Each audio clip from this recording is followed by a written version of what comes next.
মুখের উপরে আল্লাহ, ডানে হলো কর্ম, বামে হলো কর্ম, সামনে আল্লাহ, জাহান্নাম। ডানে কর্ম, বামে কর্ম, সামনে আল্লাহ, সামনে জাহান্নাম। এবার বিচার আরম্ভ হচ্ছে।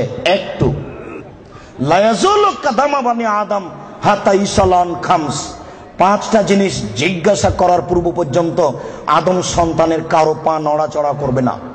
পাঁচটা জিনিস আগে জিজ্ঞাসা হবে, তারপরে এই ছেলে বিচার আরম্ভ হচ্ছে, এইভাবেই হবে। আমি অনুবাদক, তুমি আজকে একটু সূচনা জেনে নাও বিচার কিভাবে হবে। বিচারের সূচনাতে তো আল্লাহ নিজের পরিচয় দিবেন।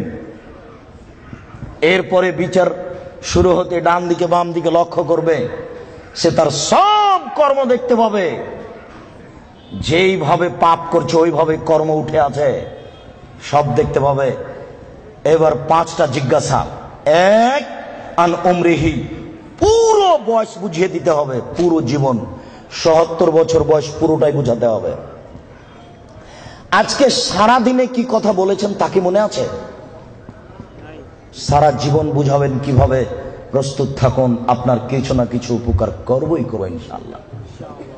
দুই, অনসাবাবিহি, আপনার যৌবন জীবন বুঝাতে হবে। আব্দুর রাজ্জাক সাহেব, পুরো বয়সের মধ্যেই তো রয়েছে যৌবন জীবন, এটা পৃথক করছেন কেন? আমি করিনি, মোহাম্মদ সাল্লাল্লাহু আলাইহি ওয়াসাল্লাম করেছেন, তাই আমি বলছি। আব্দুর রাজ্জাক সাহেব, যৌবন জীবন তো পুরো বয়সের মধ্যেই আছে, আবার এটা পৃথক করলেন কেন? দুই, যৌবন জীবন বুঝাতে হবে। আব্দুর রাজ্জাক সাহেব, যৌবন জীবন তো পুরো বয়সের মধ্যেই আছে, এটাকে পৃথক করছেন কেন? আমি করিনি, কে করেছেন? মুহাম্মদ সাল্লাল্লাহু আলাইহি সাল্লাম করেছেন। এই ছেলে, যৌবন জীবন যে কত বিষাক্ত তোমাকে আমি কি দিয়ে বুঝাই। ছেলে যখন 4 বছরের, মা তখন চুমা খায়, আদর করে, আব্বু আব্বু। আবার ছেলে যখন 12, 14, 15 বছরের, তখন বাড়িতে আসতেই মায়ে বলে, আব্বু তোমার জন্য ভাত শোকেজে সাজিয়ে রেখেছি। তখন ছেলে বলে, খাবো না। না আব্বু খাও খাও। না আমি খাবো না, এই তরকারিতে ভাত খাবো। আব্বু খাও খাও খাও। এবার ছেলে যখন বয়স 20-24 হয়েছে, তখন মায়ে বলছে, কি করে খাবি, কি করে খাবি, বসে আছে বসে আছে, তো দাঁত ভেঙে দিবি। আরে ব্যাপারটা কি? 4 বছরে মা কি করছিলেন? চুমা খায়। 15 বছর 20 বছর মা এরকম বলছে। এবার 20-24 যখন হয়ে গেছে, তখন মার কেন জানি সহ্য করে না। মাও বলছে ছেলেকে ইনকাম করা লাগবে।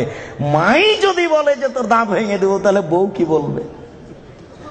তখন ছেলেটা বুঝেছে, ও ইনকাম করাই লাগবে, গার্মেন্টসে হলেও, জেনার কারখানা, ওহো টাকা ইনকাম করাই লাগবে যে কোনো মূল্যে, সে যেখানে হোক না কেন। ছেলে এবার ভেবেছে টাকা ইনকাম করাই লাগবে, এর নাম যৌবন জীবন। আর যৌবন জীবন মানে জেনা। যৌবন জীবন মানে জেনা, যেটা আজকে বলবো।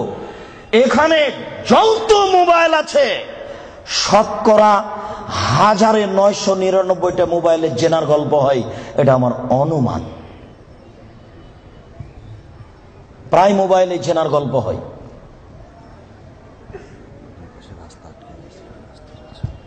যৌবন জীবনে মানুষ দুইটা বিপাকে পড়ে।